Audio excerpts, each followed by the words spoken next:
First இறந்து போற ஆன்மா அப்படின்றது வந்து நம்ம கூடவே இருக்கும், நம்மளை சுத்தியே இருக்கும் அப்படின்னு சொல்றாங்க. அது எந்த அளவுக்கு உண்மை?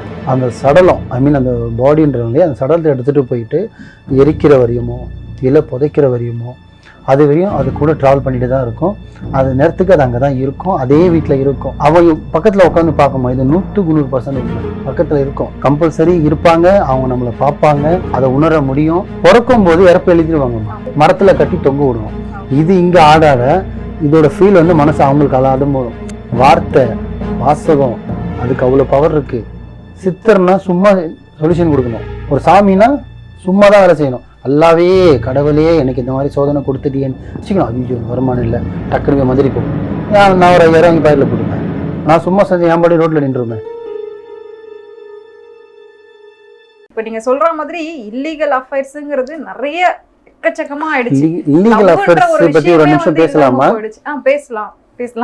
அதே மாதிரி லவ்ன்ற விஷயமும் இல்லாம போயிடுச்சு. இப்ப நீங்க லவ் பண்ற, எனக்கு உண்மையா ஒரு பொண்ணு வேணும்னு ஒரு பையன் வந்து கேட்கறான் அப்படின்றதெல்லாம் ரொம்ப ரேர். இப்போ வந்து லவ் அப்படி இருக்கிறதே இல்லை. வராங்கம்மா, என்கிட்ட வராங்க. நானே யோசிப்பேன், நானும் லவ் பண்ண வந்தேன், நான் ஒன்றும் மேலேருந்து ஒன்றும் வரல, நானும் லவ் பண்ண வந்தேன்.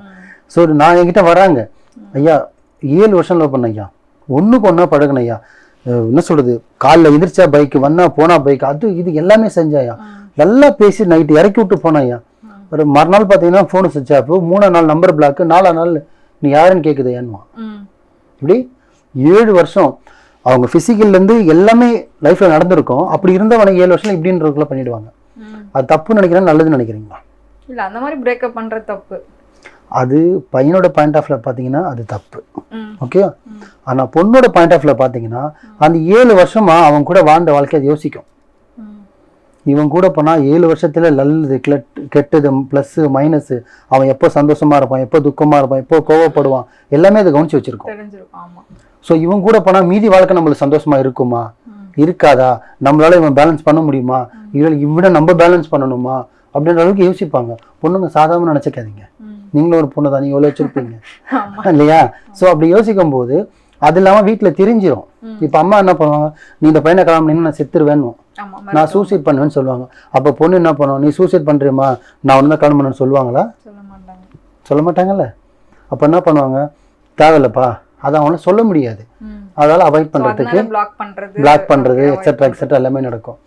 இதுதான் விஷயம். அதே இடத்துல. ஆனால் ஆணுங்க எப்படின்னா, ஆணுங்க பொறுத்தவரையும் சாவரன்னு சொன்ன அம்மா கூட சமாளிச்சிருவானுங்க. அம்மா அதெல்லாம் ஒன்றும் இல்லைம்மா பார்த்துக்கலாமா சமையலுக்கு வச்சு ஆணுங்க பண்ணிடுவாங்க. அதான் அந்த இடத்துல ஆண் நிற்கிறான், இந்த இடத்துல ஏன்னா பெண்ணுங்க பொறுத்தவரையும் சிம்பத்தி டக்குன்னு விழுந்துருவாங்க. பொண்ணுங்களை வந்து அதிகாரத்தால சாதிக்க முடியாது, அன்பால மட்டும்தான் சாதிக்க முடியும். அது பெற்றவங்களுக்கும் தெரியும், மற்றவங்களுக்கும் தெரியும். அதனால அன்புல மட்டும்தான் சாதிப்பாங்க. ஸோ இல்லீகல் அஃபேர்ஸ் பற்றி பேசலாம் அப்படின்னு சொன்னீங்க, உங்களோட கருத்து என்ன சார்? ஏமா இல்லீகல் அஃபேர்ஸ் போது பார்த்தீங்கன்னா, இல்லீகல் அஃபேர்ன்றது வந்து அது வந்து ஒரு வேடம் கிடையாது, அது ஒரு வார்த்தையும் கிடையாது, அது ஒரு உணர்வும் கிடையாது, சரிங்களா? ஃபர்ஸ்ட் ஹஸ்பண்ட் ஒய்ஃபுக்குள்ள மிஸ் அண்டர்ஸ்டாண்டிங் இல்லாமல் இருக்கிறதால தான் இல்லீகல் அஃபேரே ஸ்டார்ட் ஆகுது. புரியுதா நான் சொல்றது உங்களுக்கு? மிஸ் அண்டர்ஸ்டாண்டிங் இல்லாம இருக்கு. ஆமா, மிஸ் அண்டர்ஸ்டாண்டிங் ஆகுறதால தான், இருக்கிறதுனால இவன் பேச்சு அவன் கேட்கறது இல்லை, அவன் பேச்சு இவன் கேட்கறது இல்லை, இவங்களுக்கு பிடிச்ச மாதிரி இவன் வாழ்றது இல்லை, இவனுக்கு பிடிச்ச மாதிரி இவங்க வாழ்றது இல்லை, கரெக்டா? ஸோ அதனால தான் இந்த இல்லீகல் அஃபேரே ஸ்டார்ட் ஆகுது. ஒன்றும் இல்லை, சிம்பிளாக சொல்ல போனால் ஒரு ஒரு எக்ஸாம்பிள் சின்னதாக, ஒரு கோடீஸ்வரன், ஒரு லட்சாதிபதி, கோடீஸ்வரன் ஒரு லட்சாதிபதி இருப்பான். போனா பென்ஸு வந்தா பென்ஸு, எப்படி போனா வண்டி வந்தா பென்ஸு. ஆனால் அவன் பார்த்தீங்கன்னா டிரைவர் கூட ஓடி போயிடும். அது எதனால? அந்த கேரிங் இல்லாததால. ஏன்னா அவன் வந்து நம்ம பொண்டாட்டிக்கு இப்படி வச்சுக்கணும், நம்ம பொண்டாட்டி அப்படி வச்சுக்கணும், நம்ம ஒய்ஃபை இப்படி பார்த்துக்கணும், அப்படி பார்த்துக்கணும், சந்தோஷமா வச்சுக்கணுன்ற அவன் ஓடிக்கிட்டு இருப்பான். ஆனால் அவனால வந்து எல்லாமே கொடுக்க முடியும், பிகாஸ் டைம் ஸ்பெண்ட் பண்ண முடியாது. இந்த டிரைவரால எதுவுமே கொடுக்க முடியாது, அவனால முடிஞ்சது டைம். மானே தேனே பொன்மானே அந்த கேரிங் பார்த்துட்டு ஓடிட்டு போயிடுவான். புரியுதா? அதுதான் சொல்லுவாங்க, கோடீஸ்வர மனைவி கூட டிரைவர் கூட்டு ஓடிடுவான். இதுதான் விஷயம். ஏன்னா அவன்கிட்ட அவனால வந்து நம்ம லைஃப் இப்படி இருக்கணும், அச்சீவ் பண்ணணும், நம்ம ஒரு லெவலில் இருக்கணும், வயசான காலத்தில் நம்ம பிள்ளைங்க இப்படி இருக்கணும் அப்படி இருக்கணும், இதெல்லாம் யோசிச்சு பண்ணுவான். இந்த மாதிரி வராங்க பாருங்க அந்த சாரீஸ்லாம், அவங்களாம் வந்து அப்படி வந்தோன்னே ஒரு கொக்கியை போட்டு வச்சு பட்டுன்னு விழுந்துருவாங்க, முடிஞ்சிடும். ஆனால் அது நிலைக்காது, இல்லீகல் வந்து நிலைக்காது, என்னைக்குமே நிலைக்காது. சுயரூபம்னு ஒன்று பார்த்துட்டானாலே முடிஞ்சிருச்சு. உன்னை யூஸ் பண்ண நினைச்சானா யூஸ் பண்ணுறேன்னா விட்டுருவான். ஏன்னா அது இன்னொருத்தனோட ப்ராப்பர்ட்டி. அது நிலைக்காதுன்னு அவனுக்கும் தெரியும். ஆனால் அது வர்றவளுக்கு தெரியாது. ஆஹா, நம்ம ஹஸ்பண்டு வந்து நம்மளை இப்படி கூட பேசிக்கல, 24 மணி நேரம் சாட் பண்ணுறான், 20 மணி சாப்பிட்டியான்னு கேட்குறான், அப்புறம் சாப்பிட்டியானோட கேட்க ஆள் இல்லாமல் அவஸ்தைப்படுவாங்க. அதனால தயவு செஞ்சு நான் சொல்ல வருது என்னன்னா, இருக்கிறத வச்சு சிறப்பாக வாழுங்க. நம்மளோட ஹஸ்பண்ட் ஆகட்டும் இல்லை ஒய்ஃப் ஆகட்டும், இப்போ நம்மளுக்காக கஷ்டப்படுறாரு, நம்ம கூட பேசலாம் கூட பரவாயில்ல, நம்மளுக்காக கஷ்டப்படுறாருல்ல, பிள்ளைங்களுக்காக கஷ்டப்படுறாரு, அதை யோசிக்கணும். அதை விட்டுட்டு என் வீட்டுக்காரன் கூட டைம் ஸ்பெண்ட் பண்ண மாட்டாரு, என்னை மூவிக்கு கூட்டு போக மாட்டாரு, என்னை மாலுக்கு கூட்டு போக மாட்டாருன்னு இன்னொருத்தன் பைக்கில் உட்காந்து போனா என்கிட்ட தான் வந்து உட்காரணும். அப்புறமா அவன் விட்டு போயிட்டான், அதனால இவர் விட்டு போயிட்டாரு, அவர் விட்டு போயிட்டாருன்னு. அதனால எது எது என்னது நாட்டில் நடக்குமோ அவங்க வாயும் கையும் வச்சுக்கிட்டு சுமூகமாக நம்மளுக்கு கிடைச்சது போதும்பா, நல்ல ஒரு குடும்பம், நல்ல ஒரு ஹஸ்பண்டு, அவருக்கு பிடிச்ச மாதிரி உனக்கு பிடிச்ச மாதிரி அவரோட வாழ்ந்த மாதிரி சந்தோஷமாக வாழ்ந்தா இல்லீகர்ன்ற நாய்ங்க உள்ளேயே வரமாட்டாங்க. ஆனால் இல்லீகர் அஃபேர்லேயும் உயிர் கொடுக்கறதுக்கும் ஆள் இருக்காங்கம்மா. சரிங்களா? நீ வா, நான் ஒன்று என்னதான் பார்த்துக்கிறேன்னு என்கிட்ட வந்தவங்களும் இருக்காங்க. நான் எப்படி சேர்த்து வச்சிருக்கேன் தெரியுமா அவங்களெல்லாம்? இல்லீகலையும் அதே நான் சேர்த்து வச்சிருக்கேன். ஏன்னா இருக்கிற ஷாடிஸ் வந்து அப்படி இருப்பான், சித்திரவதை பண்றவனா இருப்பான். நான் யோசிப்பேன், அவனை ஒருத்தனை இப்போ நீங்கள் வந்தீங்க என்ன கேட்டீங்க முதல்ல ஒரு வார்த்தை, நீங்கள் வரவங்களை எப்படி ஜட்ஜ்மெண்ட் பண்ணுவீங்கன்னு. நான் இப்படி தான் உட்காந்துட்டு அவன் பேச விடுவேன். அவன் பேசுறது அவன் வாயை பார்க்க மாட்டான், அவன் கண்ணு பார்ப்பேன், அவன் கண்ணு சொல்லிடும் அவன் சொல்றது உண்மையா பொய்யான்னு. சரிங்களா?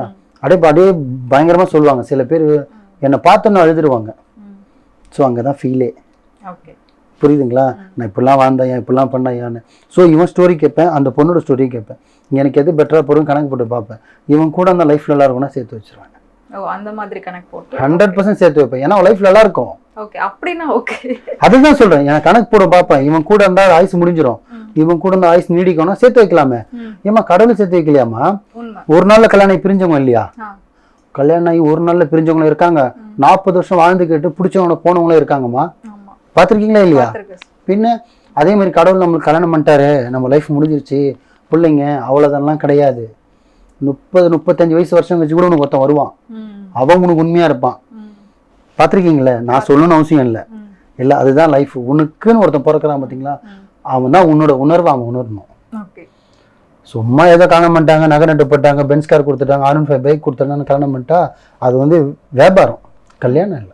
நீங்க ஆரம்பத்துல இருந்தே ஒரு விஷயம் சொல்லிட்டு, நம்ம வந்து கையும் காலும் வச்சு நம்ம சும்மா இருந்தா நமக்கு பிரச்சனை வராது அப்படிங்கிற மாதிரி. நம்ம என்னதான் சும்மா இருந்தாலுமே வந்துட்டு இப்போ நிறைய சோசியல் மீடியா, நம்ம அதாவது உலகமே கையிலங்கிற மாதிரி செல்போன் வந்துருச்சு. ஸோ நம்ம வந்து நம்ம வேலையை பார்த்துட்டு போயிட்டு இருந்தாலும் நிறைய சோசியல் மீடியாஸ் இருக்கும். நம்ம எல்லாருமே அதுல இப்போ அக்கௌண்ட் வச்சு சேட் பண்றது, வீடியோ கால் பேசுறது, ஆடியோ கால். நம்ம சும்மா இருந்தாலுமே யாராவது ஒருத்தர் எங்கேயாவது ஒரு ஹாய் சொல்றாங்கன்னா, அப்போ ஒரு ஜென்ஸுக்கு ஓகே, ஒரு பொண்ணு வந்து பேசுது, நம்ம பேசலாம், அவன் என்ன வீட்டுல நல்லவனா தான் இருப்பான், ஒய்ஃப் கூட நல்லா இருப்பாங்க. அப்படி இருந்தாலுமே இப்போ ஒரு சிலர் அந்த மாதிரி வந்து பேசும்போது அவங்க வந்து அட்ராக்ட் ஆகுறாங்க. ஸோ அதனாலே இப்போ அந்த இல்லீகல் அஃபேர்ஸ் அப்படிங்கிறது நீங்க சொல்ற மாதிரி மிஸ் அண்டர்ஸ்டாண்டிங் இல்லாம இருந்தா கூட சோசியல் மீடியால இருந்து இப்போ டிஜிட்டல்ல இருந்து நமக்கு வருது பிரச்சனை. சோசியல் மீடியா வந்தது வந்து நம்ம வாழ்றதுக்கும் வளர்றதுக்காகவும் வந்தது, அழியறதுக்காக கிடையாது. ஆமா தானே? அம்மா, நம்மளுக்கு அதுல எவ்வளவு நல்ல விஷயம் இருக்குமா. சரிங்களா? இப்போ ஒன்றும் இல்லை, இப்போ நீங்கள் 5 பேர் இங்கே இருக்கீங்க, 5 பேர் ஃபோன் எடுத்து பாருங்க, ஃபேஸ்புக் இல்லை இன்ஸ்டா இல்லைனா யூடியூப் நோண்டிட்டு இருப்பீங்க. யாருன்னா ஒருத்தர் புக்ஸ் படிச்சுட்டு இருப்பீங்களா? இல்ல படிக்க மாட்டோம். பின்ன அதுதான் சொல்றேன், அதுல 1000 இருக்குமா. நம்மளுக்கு தேவையானது என்னமா, அது மட்டும் தான் நம்ம பார்க்கணும். ஆமாவா இல்லையா?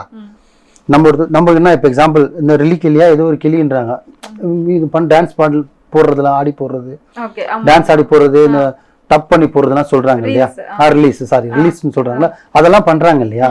அதெல்லாம் நீ ஆடி நீ போடு, அது உங்களோட பர்சனல். ஒருத்தன் கமெண்ட் பண்றான்னா கட் பண்ணிட்டு பிளாக் பண்ணிட்டு போயினேரு, நீ அதை ஃபாலோ பண்ற.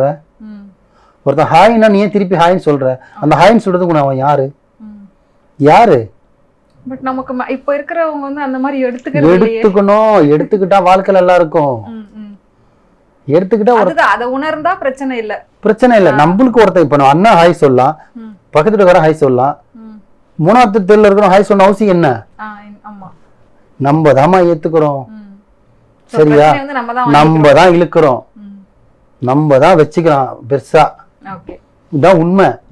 எங்க தேவையில்லாத நீ அவன் நிறைய இருக்குமா, வருமானத்துலையும் சரி, பிஸ்னஸ்ல சரி, லைஃப்ல சரி, ஹஸ்பண்ட் ஒய்ஃப்ல சரி, எதுவாக இருந்தாலும் சரி, பார்த்துக்கலாம், பண்ணிக்கலாம், வர்றதை செஞ்சுக்கலாம்னா எது விதைக்கிறோமோ நம்ம அறுவடை செஞ்சே ஆகணும். ஓகே. பதில் சொல்லியே ஆகணும். இன்னைக்கு நீ உன் பொண்டாட்டி உன்னை நீ ஏமாத்தினா உன் பொண்டாட்டி உன்னை ஏமாத்தும். நீ உண்மையா இருந்து பாரு, அந்த உண்மையை உன்னை வாழ வச்சிரும். இப்போ நம்ம வந்து ஒயிட் மேஜிக் பத்தி நிறைய விஷயங்கள் இவ்வளவு நேரம் பேசணும். இப்போ வந்து இறந்து போறாங்க இல்லையா, அந்த ஆன்மாக்களை பத்தி ஒரு சில விஷயங்கள் வந்து எனக்கு ஒரு டவுட்ஸ் இருக்கு. சொல்லுங்கம்மா. ஃபர்ஸ்ட் இறந்து போற ஆன்மா அப்படின்றது வந்து நம்ம கூடவே இருக்கும், நம்மளை சுத்தியே இருக்கும் அப்படின்னு சொல்றாங்க. அது எந்த அளவுக்கு உண்மை? 100% உண்மை. ஓகே. எப்படின்னு கேட்டீங்கன்னா, அதை நம்ம எப்படி உணர முடியும்? அதை நீங்க உணர முடியாது. அது உணர்றவங்க சித்தரங்க உணர்வாங்க, சரிங்களா? தெய்வங்க உணரும், சித்தரங்க உணர்வாங்க. ஒரு சில ஜீன் இருக்கும், சாதாரண மனுஷனே சில ஜீன் இருக்கும், அவனால அந்த ஃபீல் உணர முடியும். இப்போ எங்களை மாதிரி வேலை செய்கிறவங்க உண்மையாக இருக்கிறவங்க உணருவாங்க, சரிங்களா?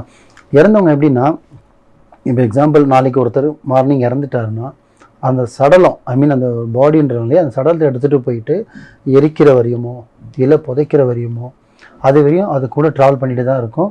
அது நேரத்துக்கு அது அங்கே தான் இருக்கும், அதே வீட்டில் இருக்கும். அதுக்கு தான் சொல்லுவாங்க பெரியவங்க, கல்யாண வீட்டுக்கு கூட நீ போக மறந்துடலாம், சாவு வீட்டுக்கு போயே ஆகணும். ஏன்னு கேட்டிங்கன்னா, கல்யாணத்துக்கு போனால் வேறு ஃபங்க்ஷனில் அவனை பார்த்துக்கலாம், ஆனால் இதை அவனை பார்க்க முடியாது, கடைசி ஃபங்க்ஷன் அவனுக்கு இது.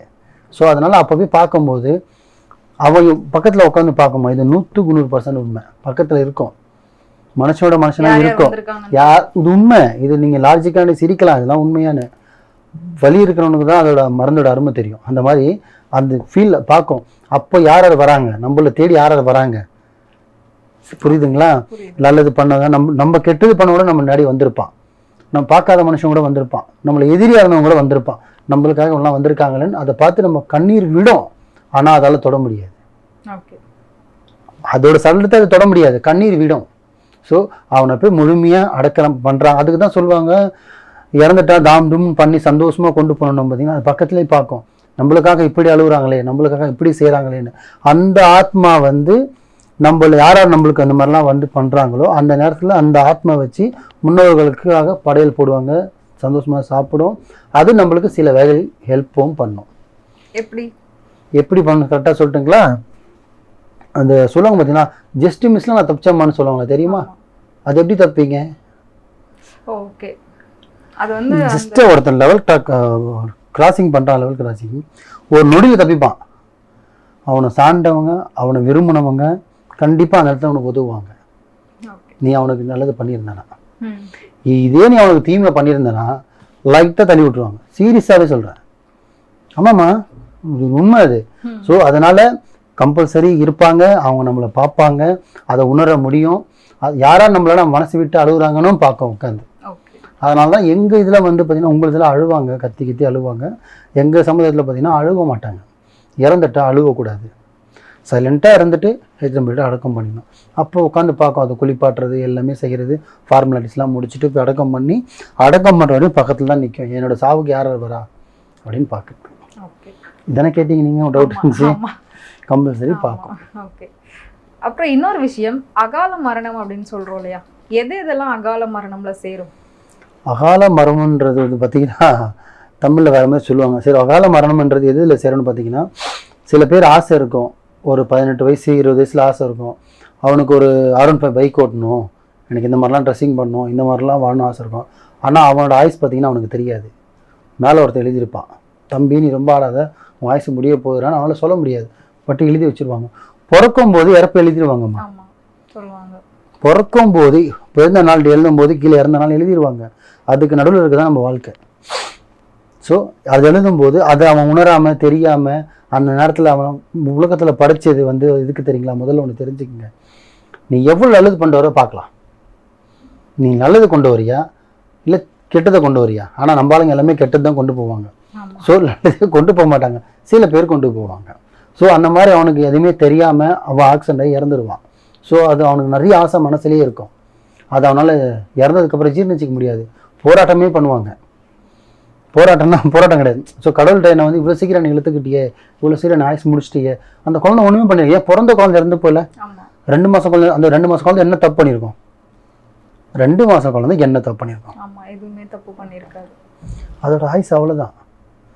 ஸோ ஆயுஸ் சீக்கிரம் முடிஞ்சிட்டா அது அகால மரணம்னு சொல்லுவாங்க. இதுதான் வந்து அவராக கொடுக்குற முடிவு. சில பேர் போயிட்டு காதலில் விழுந்தேன்னு சொல்லிட்டு போயிட்டு தூக்க மாட்டேங்கிறது, சூசைட் பண்ணிக்கிறது, அதுதான் நீங்கள் கேட்ட அகால மரணம். தேவையில்லாத நம்ம முடிவு நம்மளா தேடிக்கிறது. ஆனால் அதுவுமே டைமு அவர் எழுதுனது தான். சில பேர் சொல்கிறாங்க அவன் வாய்ஸ் முடியல, அவன் வாழ வேண்டி இருக்குன்னு. சும்மா அதெல்லாம் அவன் வாய்ஸ் முடிஞ்சிருச்சு, என்ன அவரு கொடுக்கல இவனா எடுத்துக்கிட்டான், அவ்வளோதான். அவனா போட்டுக்கிட்டான், அவனா அறுத்துக்கிட்டான். ஆனால் அவன் உயிர் பிரியணும், அது எழுதிட்டாரு. இதுதான் நிறைய பேர் எதை வச்சு எழுதுவாங்கன்னு அதுக்கு ஏதாவது இருக்கா உங்க குரான்ல? யாரும் எழுதுனது? அதாவது இப்ப நீங்க சொல்றீங்க இல்லையா, பிறக்கும் போதே வந்து இறப்பை எழுதுறாங்க அப்படின்னு சொல்லி, ஸோ எந்த பேசிஸ்ல வந்து அது எழுதப்படுது இறப்பு? இல்லை, அது குரான்ல இருக்காதுமா, அது ஹதீஸ்னா எங்களோட முறைகள் வந்து அதை சொல்றதுக்கு எனக்கு வயசும் பத்தாது, எனக்கு அனுபவமும் பத்தாது. சும்மா வாய்க்கு வந்தது பேசக்கூடாது, நான் அந்த மாதிரி ஆள் தான். ஸோ அது எனக்கு தெரியாது, ஆனால் இருக்கு, அது உண்மை. எனக்கு மேலே ஜாம்பவானுங்க இருக்காங்க, அவங்களுக்கு தெரியறதுக்கு வாய்ப்பு இருக்கு, எனக்கு அது தெரியாது. ஓகே. இப்போ நீங்கள் வந்து இந்த மாதிரி நிறைய விஷயங்கள் வந்து எல்லாருக்கும் ஒயிட் மேஜிக்கில் வந்து பண்ணி கொடுக்குறீங்க. இப்போ என்னதான் நம்ம பாசிட்டிவாக பண்ணி நம்ம பாசிட்டிவாக கொண்டு போனாலும் ஒரு சில விஷயங்கள் வந்து வெளியிலேருந்து பார்க்குறவங்க நெகட்டிவாக எடுத்துக்கிட்டாங்க அப்படின்னா அவங்க வந்து நமக்கு பிரச்சனை கொடுப்பாங்க, நீ எதுக்காக இதெல்லாம் பண்ணுற, இதெல்லாம் பண்ணக்கூடாது அப்படின்னு சொல்லி. அந்த மாதிரி உங்களுக்கு ஏதாவது மிரட்டல்கள் நிறைய வருமா? நிறைய வந்திருக்கு, நிறைய வரும். எங்கள் இஸ்லாம் சம்மந்தப்பட்டவங்களே எங்கிட்ட வருவாங்க, நீ எப்படி குரானை வச்சு இதை பண்ணலாம், நீ வச்சு இது எப்படி குரானை வச்சு செய்யலான்னு. அப்போ நம்மளால முடிஞ்சது நம்ம 4 பேர் நல்லது பண்ண தான் வந்திருக்கோம்.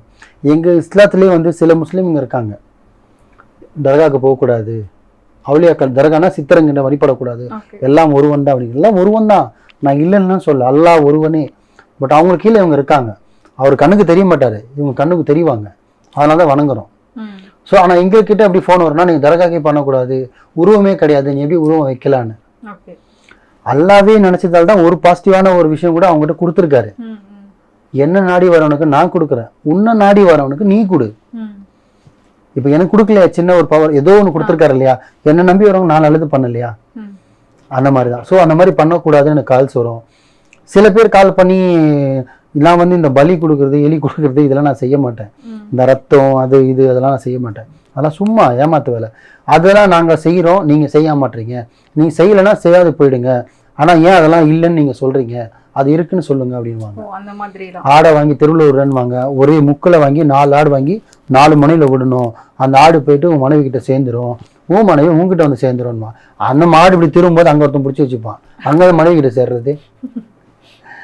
சரி, அதுதான் ஏமாத்து வேலை. இல்லை உனக்கு இடம் விற்கணும்னா ஆடை இருக்கணும்னுமா, 10 கோழி வாங்கி விடுவா, ஆடை தான் ரத்தம் தான், அவன் இடம் எப்படியா விற்கும்? ஒரு உயிரை சாவடிச்சு நீ உயிரை எப்படி காப்பாத்துறது? எனக்கு அந்த லாஜிக் எனக்கு புரியல. சொல்றது கேட்க புரியுதா உங்களுக்கு? நீ ஆடை எப்படி கொடுக்க முடியும்? அதை எப்படி ஏத்துப்பாரு உனக்கு? கடவுள் வந்து டைரக்டா சொல்லல இத பண்ணு இத பண்ணு, எங்கேயும் எந்த ஹதீஸ்லயும் எந்த குரான்லயும் எந்த பைபிளையும் எழுதலாமா? சரிங்களா, எனக்காக இது கொடு, எனக்காக அது கொடு, எனக்காக அது கொடுன்னு. சரிங்களா, நம்ம ஆளுங்களாம் ஏத்துக்கிறது ஆடு வெட்டணும், கோழி வெட்டணும், இதை வெட்டணும், அதை வெட்டணும்னு. இப்பெல்லாம் கிடையாது, எந்த அல்லாம சொல்லலை, யார் கனவுலேயே வந்து சொல்ல எழுதியும் வைக்கல. சரிங்களா, இந்த பலி கொடுக்குது இதெல்லாம் வந்து நான் செய்யறது இல்லை. பட் இதெல்லாம் நீ செய்யலைன்னா பரவாயில்ல, நீங்க செய்யாதீங்க, ஆனா செய்யறவங்கள ஏன் நீங்க பொய்ன்னு சொல்றீங்க அப்படின்னு எனக்கு கால்ஸ் வரும். அது ஒன்று வரும். அப்புறம் யாருன்னா கொஞ்சம் அப்படி சேர்ந்துட்டாங்கன்னா அது என்கிட்ட தான் வந்தாங்க தெரிஞ்சு, அது மூலியமா எனக்கு கால்ஸ் வரும். நீங்க தான் சேர்த்து வச்சிங்களா, நீங்க தான் பிரிச்சு வச்சிங்களானோ தெரிஞ்சிச்சுன்னா என்கிட்ட வருவாங்க. அது வரவன் அத்தோட அவங்க அங்கேயே ஆஃப் பண்ணிடுவேன். ஃபோன் மட்டும் தான் வரும், ஆள் வரமாட்டான், அவனை நான் ஆஃப் பண்ணிடுவேன். ஸோ அந்த மாதிரி எல்லாமே வருதுமா, அதையும் கடந்து போயிட்டு தான் இருக்கு. நல்லது நடக்குதா, அதுதான் எனக்கு முக்கியம். நம்மளை நாடி வரவங்க சந்தோஷமா இருக்காங்களா, நம்மளால முடிஞ்சது அள்ளி கொடுக்கணும், அட்லீஸ்ட் முடிஞ்சதை கொடுக்குறோமா? ஃபீஸ் வாங்குறேன், அதுக்கு நான் தர்மம் ஒன்றும் பண்ணலை, சும்மா ஒன்றும் பண்ணல, எனக்கும் வயிறு இருக்கு, பிள்ளைங்க இருக்காங்க, சமுதாயத்தில் ஒரு கடமைகள் இருக்கு, ஃபீஸ் வாங்கி தான் பண்றேன். அதுக்குன்னு ஒரு ஃபீஸ் இருக்கு, அதுக்கு ஒரு அளவு இருக்கு, அதுக்கு வாங்கிட்டு பண்ணி கொடுத்துட்டு இருக்கேன். ஓகே. இப்போ வந்து மக்களோட பிரச்சனைகளை, உங்ககிட்ட வரவங்களோட பிரச்சனைகளை நீங்க வந்து சரி பண்றீங்க. உங்களுக்கு ஒரு பிரச்சனைனா அதுக்கும் நீங்களே சொல்யூஷன் எடுத்துப்பீங்களா? கரெக்டா கேட்டீங்க. வரவங்க என்கிட்ட கேட்பாங்க, நான் அல்லாஹ் கிட்ட கேட்பேன். ஓகே, உங்களோட பிரச்சனையை உங்களோட கடவுள் கிட்ட. வேற வழி இல்லைம்மா, வேற வழி என்ன இருக்கு? அவங்க என்கிட்ட கேட்பாங்க, நான் என்கிட்ட கேட்பேன், இதுதான் உண்மை. அவங்க கேட்கறது, இப்போ நீங்க போய் கடவுளே எனக்கு இது கொடு, எனக்கு அது கொடுன்னு கேட்குற விதத்துக்கும் நான் உங்களுக்காக கேட்குற விதம் வேற மாதிரி இருக்கும். அதே மாதிரி எனக்காக நான் கேட்டுக்கிறது, எனக்கு நான் கேட்க வேண்டிய அவசியமே இல்லைம்மா முதல்ல. ஏன்னா நல்லது மட்டுமே அந்த நல்லது என்னை காப்பாத்திரும். அது என்னை காப்பாற்றும். என் பிள்ளை சூப்பரா இருப்பான், என் பொண்ணு சூப்பரா இருக்கும், என் ஒய்ஃப் அருமையா இருப்பாங்கன்னா நல்லா இருக்கேன், ஏன்னா நல்லது மட்டும் செய்யறேன். அப்புறம் நான் ஏன் போய் கேட்கணும்? வரவங்களுக்கு கேட்டு வாங்கி தரோம் பாத்தீங்களா, அதுவே என்ன காப்பாற்றும். நீங்க செய்யற அந்த புண்ணியங்கள்னு சொல்லுவாங்க. அவ்வளவுதான். அதனால சில பேர் அது வேற மாதிரி, நான் இதுதான், நான் இப்படிதான். ஓகே. நம்பி வரவங்களுக்கு நம்பிக்கையா இருப்பேன், நம்பலனா விட்டுடு, அவ்வளவுதான். நம்புறவங்களுக்கு சாமி, நம்பாதவங்களுக்கு கல்லு. உங்ககிட்ட வரவங்களுக்கு வந்து நீங்க ஜஸ்ட் அந்த எழுதுறது அப்படின்ற ஒரு விஷயம் வந்து ஸ்டார்டிங்ல சொன்னீங்க. ஜஸ்ட் அது என்னன்றதை நம்ம பார்த்துடலாமா? இதெல்லாம் தான் அதெல்லாமா பார்த்துடலாமா? ஆமாம்மா. வெளியூர் உங்களுக்கு சென்ட் பண்ணுவேன்னு சொன்னீங்க. ஆமாம்மா, அது இருக்கு பாருங்க, பாக்கெட் பாக்கெட்டா இருக்கும், மிச்சர் போட்டல மாதிரி. இதுதான் அது. என்னன்னு கேட்டிங்கன்னா, இப்போ இதுதான் இந்த திங்ஸு. ஸோ இதில் பார்த்தீங்கன்னா இது தகடா இருக்கும், இதில் வந்து எழுதியிருக்கோம் பார்த்தீங்களா? இது பிளைனா இருக்கும், நீங்க எழுதுறது. ஆமாம், இது காப்பர் தகடு, பாரிஸ்ல விற்கும். பட் வாங்குறது கடையில் வாங்கி இது எழுதுவோம். இதில் பேருங்க எழுதுவோம், அரபிக்ல சிலாம், பட் எல்லாமே அரபிக்ல தான் எழுதுவோம். இதில் எழுதியிருப்போம். இது ஒரு கேஸுக்கு இது 3 பொருள். இப்போ இந்த 3 பொருள் என்ன பண்ணணும்னு சொல்வீங்க? இந்த 3 பொருள் எடுத்துகிட்டு போனால் ஒரு சாதாரண ஒரு இந்த சைஸில் ஒரு மண் சட்டி வாங்கி, மண் சட்டியில் கால்வாசி மணல் வச்சிடணும், ஒரு தகடு வச்சிடணும், அதுக்கு மேலே மண் ஃபுல்லாக போட்டுடணும், கேஸ் அடுப்பில் வைக்கணும், அடுப்பை பற்ற வச்சு சூடு பண்ணணும். இந்த தகடு சூடாக அந்த மண் சூடாக தகடு சூடாகும். தகடு சூடாக நம்ம இதில் என்ன எழுதுகிறோமோ, சேர்க்கிறதா பிரிக்கிறதா, எதுக்காக எழுதுறோம், இடம் விற்கிறதா, அது என்ன ஒரு கான்செப்டுக்காக எழுதுறோமோ அந்த சம்பவம் நடந்தே தீரும். எத்தனை நாள் இது சூடாக அவனுக்கு அங்கே ஃபீல் வரும். டெய்லி சூடு பண்ணணுமா? 48 நாள் பண்ணணும். அதே சட்டியில் வச்சு சூடு பண்ணணும். இது ஒன்று அந்த மாதிரி இருக்கும். இப்போ இதில் பார்த்தீங்கன்னா சம்திங் இந்த இதில் இருக்கும். இது வந்து மண்ணில் புதைச்சிடணும். இதுவும் எழுதிதான் இருப்பேன். வீட்டுக்கிட்டேவா? ஆமாம், வீட்டுக்கிட்டே பார்த்தீங்களா? எங்கே இப்போ நான் யூஎஸ்ல இருக்கணும், இங்கே பண்ணுறேன். யார் பண்றா, எதுக்காக பண்றாங்கன்னா முக்கியம், வீட்டுக்கிட்ட பண்றமான்னு முக்கியம் கிடையாது. இது பார்த்தீங்கன்னா பன்னீரில் போட்டிருப்பேன். பன்னீர்ல என்ன பண்ணணும்? பன்னீர்ன்றது பன்னீர் பட்டர் உள்ள போட்டு சும்மா வச்சிடணும், அவ்வளவுதான். இது எதுக்கு இந்த மாதிரி கான்செப்ட்ல பண்றதுன்னா, இது பார்த்தீங்கன்னா வீட்டில் 4 முள்ளு 4 கட்டு எல்லாமே இந்த மாதிரி தான் இருக்கும். நம்ம திங்ஸ் எல்லாமே இது பார்த்தீங்கன்னா, ஆமா, தாயத்தை வந்து கட்டிக்கணும். என்னோட பொருள் எல்லாம் பார்த்தீங்கன்னா இந்த இப்படிதான் இருக்கும். இது ஒரு மண்ணில் வச்சிடணும். இது வந்து காற்றில் கட்டணும். காற்றில்னா மரத்துல கட்டி தொங்க விடணும். இது இங்க ஆடாட இதோட ஃபீல் வந்து மனசு அவங்களுக்கு அல்லாதும் போதும். நம்ம இது சரியா வருமா, நம்ம இது சரியா வருமோ, நம்ம அதை கரெக்டாக இருக்குமா அப்படின்னு கம்பல்சரியாக நடக்கும். இது இவ்வளோ என்ன விஷயம்னு கேட்டிங்கன்னா, சிம்பிளாக உலகத்தை ஆள்றதே பஞ்சபூதம்னு சொல்லுவாங்க. ஆகாயம், நீர், நெருப்பு, வானம், பூமி. ஸோ ஆகாயத்துக்கு கட்டுறதுக்கு தான் அந்த காற்றுல கட்டுறது, சரிங்களா? பூமின்றது பூமியில் புதைக்கிறதுக்கு, நெருப்புன்றது சட்டியில் சூடு பண்ணுறதுக்கு, தண்ணீருக்கு பதிலாக தான் சுத்தமான தண்ணீர் தான் பன்னீர். இவ்வளோதான். இந்த 5 விஷயம்தான் வந்து நம்மளை ஆள்றதே. அந்த 5 விஷயம் தான் கடவுளே. கடவுள் ஆனா பெண்ணா? அது சொல்ல ரெண்டுமே இருக்கு. அல்லான்னு சொல்றோமே, ஆனா பெண்ணா? ஆணுன்னு சொல்லுவோம். அது எப்படி? அப்ப பெண் இல்லாம ஆண் எப்படி வந்தாரு? தெரியல. அதுதான். ஸோ தெரியாதது நல்லது. சில விஷயம் சில பேருக்கு தெரியாம இருக்கிறதே நல்லது. ஸோ இதுதான் இந்த உலகத்தை ஆள்றது பஞ்சபூதம். அந்த 5 விஷயம் தான் இதில் எழுதியிருப்பேன். அந்த 5 சேர்த்தும் விற்கும், பிரிச்சும் விற்கும், ஒன்று கூடியும் விற்கும். என்ன விஷயத்துக்கு செய்யறோமோ இதுதான் விஷயம். இது வந்து எனக்கு ஸ்லைட் மாதிரி. இது எழுதுற வாசகம் ஒன்னொன்னுக்கு ஒரு மாதிரி வரும். சில பேர் கல்யாணம் ஒன்னும் வருவாங்க, அதுக்கும் இப்படிதான் கொடுப்பேன். அது மட்டும் நான் கரெக்டா கேட்டீங்க, சூப்பரா கேட்டீங்க. எடுப்பவன் அவனே, கொடுப்பவன் அவனே. அதை மட்டும் நான் செய்யறது இல்லை. ஏன்னா உனக்கு விதின்னு உனக்கு இருந்திருந்தா, உனக்கு வாரிசுன்னு கொடுத்துருந்தா அவன் கொடுப்பான். இல்லாத விஷயம் கருவேற நம்மளால அதை பண்ண முடியாது, அதை உண்டாக்கவும் முடியாது. முடிஞ்ச அளவுக்கு நீ 4 பேருக்கு நல்லது பண்ணிட்டு 4 பேருக்கு அன்னதானம் பண்ணிட்டு இருந்தாலே ஒரு நாள் கண்டிப்பாக உனக்கு கொடுப்பாரு. அதனால அந்த கேஸ் மட்டும் நான் பண்ண மாட்டேன். நான் பண்ணாது எதுன்னு கேட்டிங்கன்னா, அந்த குழந்தைன்ற விஷயத்த மட்டும் நான் போக மாட்டேன். உனக்கு வாரிசு வரணும்னா அவனே உனக்கு முடிவு பண்ணல, நான் முடிவு பண்ண யாரு? உனக்கு வேணும்னா உங்ககிட்ட அந்த வாரிசு வந்தா அதனால உனக்கு என்னென்ன பாதிப்பு வரும், அந்த குழந்தைக்கு என்னென்ன பாதிப்பு வரும் உனக்கு தெரியும். ஒருத்தனுக்கு குழந்தைகள் நிறைய பேர் ஃபீல் பண்றாங்க. ஐயா என்கிட்ட வருவாங்க சில பேர், ஐயா எனக்கு குழந்தை இல்லையா, எனக்கு கஷ்டமாக இருக்குது, என் மாமியார் திட்டுறாங்க, என் மரும்பொழு திட்டுறாரு, என் சொந்தங்கள்லாம் திட்டுறாங்க, அவங்க திட்டுறாங்க, இவங்க தப்பாக பேசுகிறாங்கன்னு. உனக்கு வாரிசு வரலைன்னா நீ சந்தோஷப்படணும். ஒரு மனுஷன் சந்தோஷம் தான் படணும், துக்கப்பட வேண்டிய அவசியம் கிடையாது. ஏன்னா அது வந்தால் அதனால் நம்மளுக்கு என்னென்ன கஷ்டம் வருமோ, நம்மளுக்கு என்னென்ன கஷ்டம் வருமோ, அதுக்கு என்னென்ன கஷ்டம் வருமோ. ஸோ உன்னை கடவுள் மெயினில் வச்சு உனக்கு கொடுக்காம இருக்கான், நீ பாக்கியசாலி. ஆமாங்க, குழந்தை பெற்றவங்க என்ன வாரிக்கிச்சிட்டாங்க, என்ன பண்ணிட்டாங்க? ஒன்றும் பண்ணல. ஆனா அவங்களாவது பார்த்தீங்கன்னா அது பிறந்து இந்த சமூகத்துக்கு வந்து கஷ்டப்படுறதுக்கு பிறக்காம இருக்கு. ஸோ நீ தான் பாக்கியசாலி. நம்மளாம் மாடு மாதிரி கஷ்டப்படணும். ஐயோ பிள்ளைக்கு ஃபீஸ் கட்டணும், இது சேர்த்து வைக்கணும், அது சேர்த்து வைக்கணும், அது பண்ணணும், இது பண்ணணும். ஆனால் குழந்தை இல்லாதவங்க எதுவுமே பண்ண வேணாம். புருஷனுக்கு பொண்டாட்டி அவ்வளோதான், முன்னாடி புருஷனுக்கு குழந்தை, சந்தோஷமா வந்துட்டு போயிட்டே இருக்கலாம். ஏன்னா இப்ப அதனாலயுமே இப்ப நீங்க இல்லீகல் அஃபேர் சொல்றீங்களா, அதுக்குமே ஒரு காரணமா இருக்கும்ல. நிறைய வரும் என்கிட்ட, குழந்தை இல்லைன்னு அந்த மாதிரிலாம். அதான் சொன்னா, அது உனக்கு படைச்சவனுக்கு உனக்கு கொடுக்கல, உனக்கு என்ன வரலம்மா, கண்டிப்பா கொடுப்பான், நீ கரெக்டா இருந்துக்கோ, அது தேடி வரும்.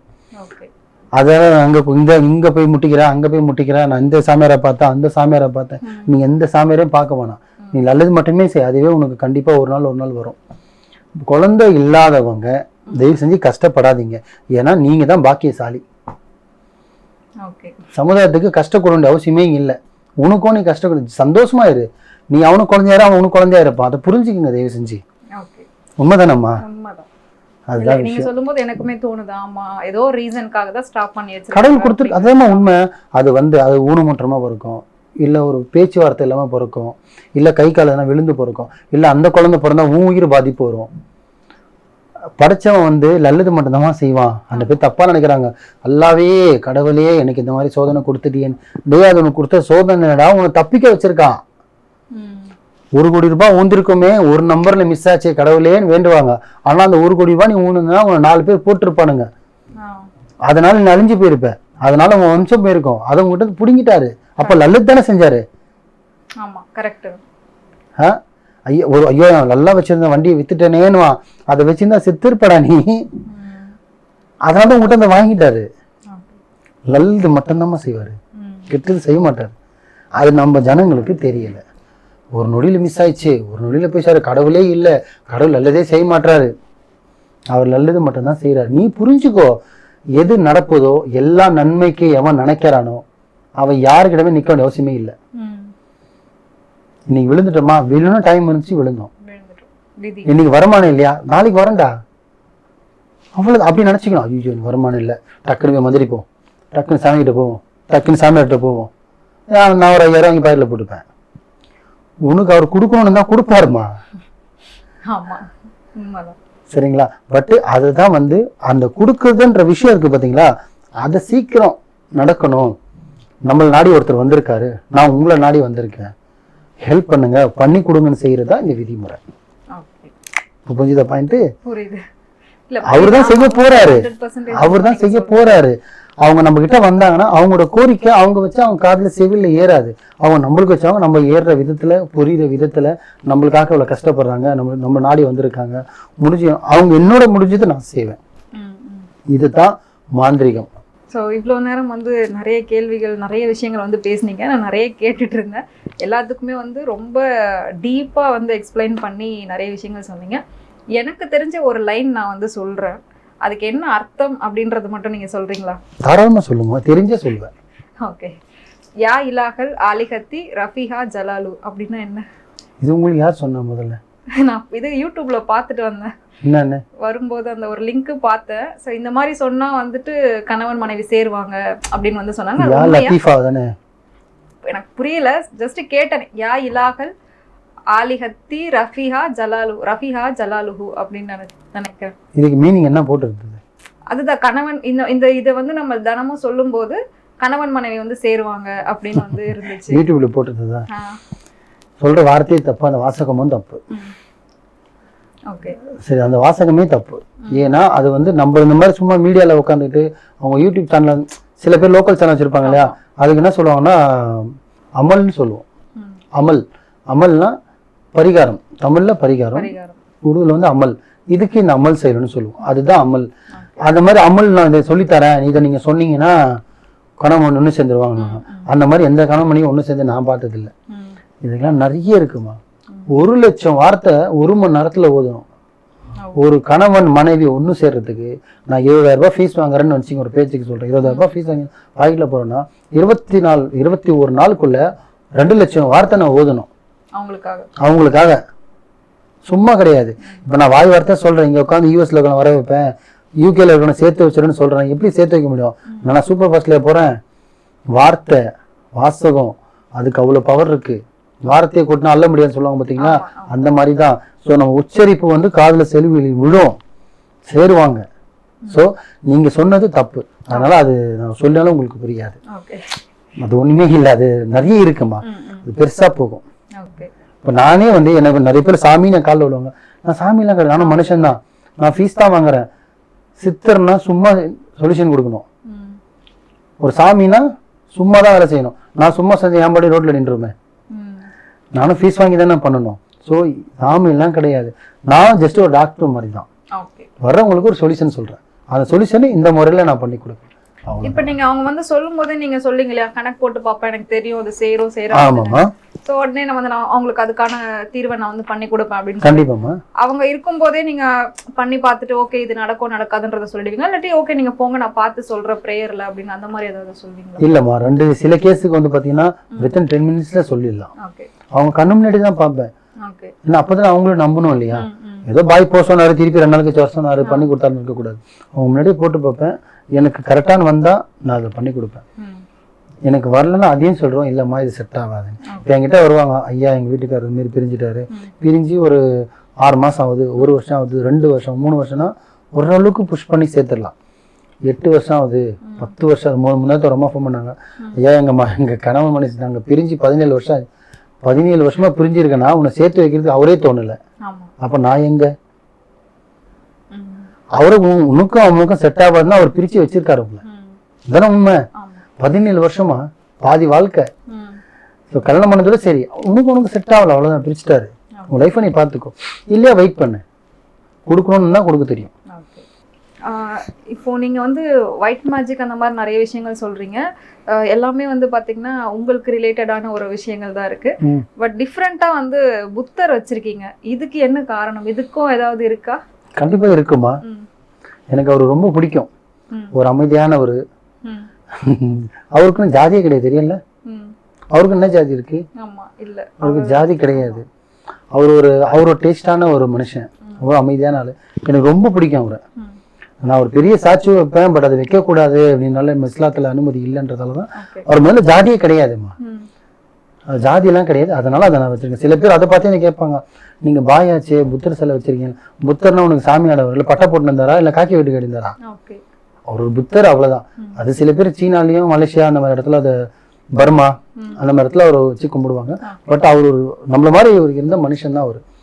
ஸோ இவ்வளோ நேரம் வந்து நீங்கள் எவ்வளோ பிஸியாக இருக்கீங்கன்னு வந்து நாங்கள் பார்த்தோம், வந்ததுலேருந்து நிறைய ஃபோன் கால்ஸ் வந்துகிட்டே இருந்துச்சு. ஸோ இவ்வளோ நேரம் வந்து உங்களோட டைமை எங்களுக்காகவும் எங்கள் டீமுக்காகவும் நீங்கள் ஸ்பெண்ட் பண்ணீங்க. நான் கேட்ட எல்லா கேள்விகளுக்குமே பொறுமையாக ரொம்ப டீப்பாக நல்ல எக்ஸ்ப்ளனேஷன் கொடுத்தீங்க. ஸோ ரொம்ப ரொம்ப தேங்க்யூ சார். நல்லதுமா, நன்றிங்க சார்.